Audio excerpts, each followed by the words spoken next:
Pemirsa, terima kasih Anda masih menyaksikan berita Papua pagi ini. Dan bagi Anda yang baru bergabung bersama kami, akan kami hadirkan kembali 3 berita utama kami.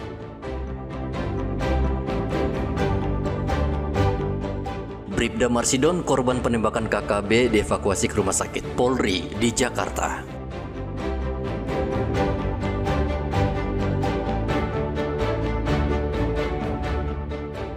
Prihatin dengan maraknya kekerasan terhadap hewan liar dan peliharaan, para pecinta hewan menggelar festival hewan.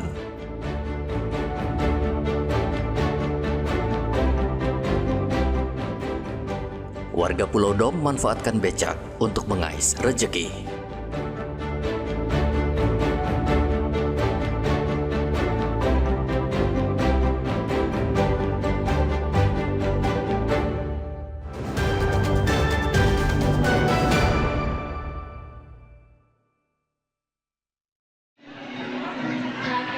Pecinta hewan piaraan di kota Jayapura berkumpul di ajang Pet Festival yang berlangsung selama 3 hari di salah satu pusat perbelanjaan di Waena.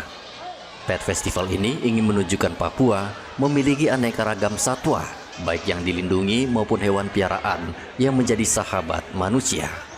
Acara berlangsung meriah karena diikuti banyak komunitas pencinta hewan yang membawa berbagai jenis hewan seperti kuskus, reptil, hingga hewan piaraan, kucing dan anjing. Pet Festival sengaja digelar oleh komunitas hewan peliharaan di kota Jayapura karena prihatin dengan maraknya kekerasan terhadap hewan di Papua akhir-akhir ini. Komunitas hewan melihat banyak hewan peliharaan yang dianiaya dan dikonsumsi.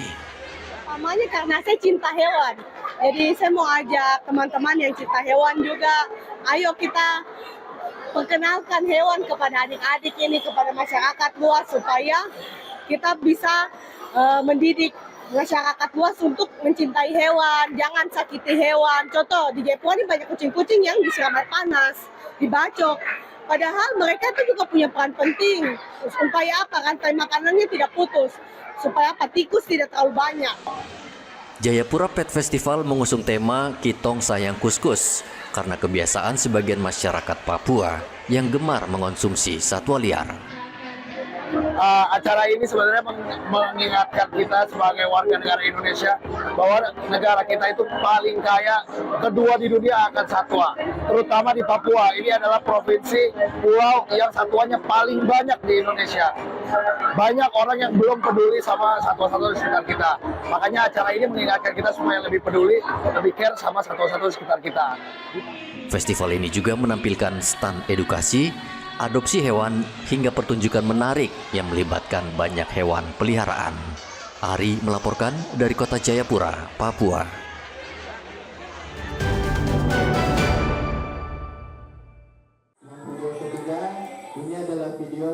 Kementerian Pendidikan Nasional saat ini menerapkan kurikulum gotong royong di seluruh sekolah. Banyak orang berharap kurikulum gotong royong akan meningkatkan kualitas pendidikan di Merauke, Papua Selatan. Pasalnya kurikulum gotong royong akan mengubah pola pikir siswa dan sesuai kearifan budaya orang Papua. Kurikulum gotong royong mengutamakan kerjasama siswa dalam mengerjakan tugas sekolah. Sebaliknya, kurikulum merdeka lebih banyak mengutamakan konsep sehingga kedua kurikulum ini tidak seirama. Siswa di SMP Negeri Buti Merauke lebih senang dengan kurikulum gotong royong. Biasa saling bekerja sama untuk menyelesaikan tugas-tugas yang diberikan oleh Bapak Ibu guru. Dan kami juga membuat video tentang yang kami sudah belajar. Sebenarnya kami menerapkan kurikulum gotong royong. Manfaat yang kami dapatkan di sini, yang pertama dapat membantu memudahkan para guru untuk menyusun perangkat ajarnya.